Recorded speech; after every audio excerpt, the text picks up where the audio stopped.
संख्या में नगण्य हो सकते, लेकिन इसका मतलब ये नहीं कि आम लोगों के लिए लड़ना हम बंद कर दें। नहीं, कोई ऐसा गलतफहमी ना करे। कभी इंदिरा गांधी कहते थे, एक लोगों की ऊंचाई जितनी भी हो, अगर खाना पीना ठीक से ना हो, ज्यादा मेहनत की हो, सेहत के ऊपर नजर ना दिया हो, तो उसमें थोड़ा सूखापन, थोड़ा ढीलापन लगता है। लेकिन किसी हालत में भी कोई इंसान को अपना ऊंचाई नहीं घटते। मोदी जी की ऊंचाई जितना हो, अगर खाना पीना कम हो, मेहनत ज्यादा हो, तो उनका थोड़ा दुगली पतली हो सकता, लेकिन ऊंचाई कभी नहीं गिरेगा। ऐसा कांग्रेस पार्टी की ऊंचाई इस तरह ही है कि हमारा गिरता नहीं, चाहे हमें कुछ दुगला पतला हो सकते, ऐसा बात नहीं। हमारा बहन में 52 मेंबर्स है, इसका मतलब दुगला पतला तो हुए हैं। इसका मतलब ये नहीं ऊंचाई हमारा कभी गिरने वाला है नहीं है, इसलिए हम आम लोगों की बात बोलने वाला है। कोई किसी के जमाने में कुछ हो तो बड़ा आनंद का विषय, लेकिन किसी और के समय हो तो बहुत बुरा।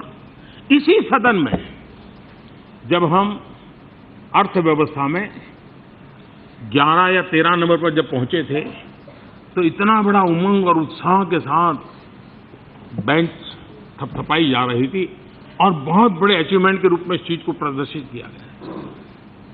11 या 13 पर पहुंचे थे, लेकिन जब 6 पर पहुंचे तो ऐसा लग रहा है ऐसा क्यों हो गया भाई? अरे देश वही है जी, हम भी देश के लोग हैं। 11 पर जाने पर आनंद आता है तो 6 पर तो और आना चाहिए।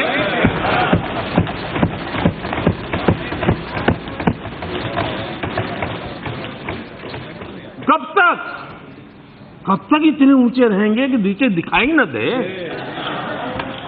और इसलिए $5 ट्रिलियन की इकोनॉमी, क्यों हम सबका सपना क्यों नहीं होना चाहिए? हम सबने मिलकर के देश को 5 ट्रिलियन ले जाएंगे तो किसका नुकसान होने वाला है जी? सबका फायदा होने वाला है।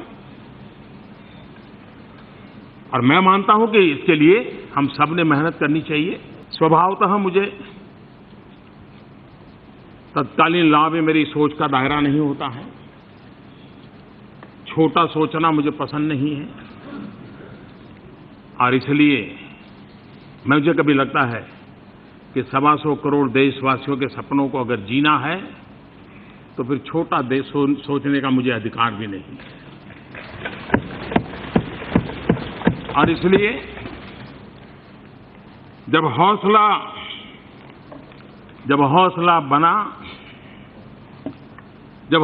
बना लिया ऊंची उड़ान का, जब हौसला बना लिया ऊंची उड़ान का, फिर देखना फिजूल है कद आसमान का। फिर देखना फिजूल है कद आसमान का। इस मिजाज के साथ हमने आगे के लिए एक नए हौसले, नए बुलंद विचारों के साथ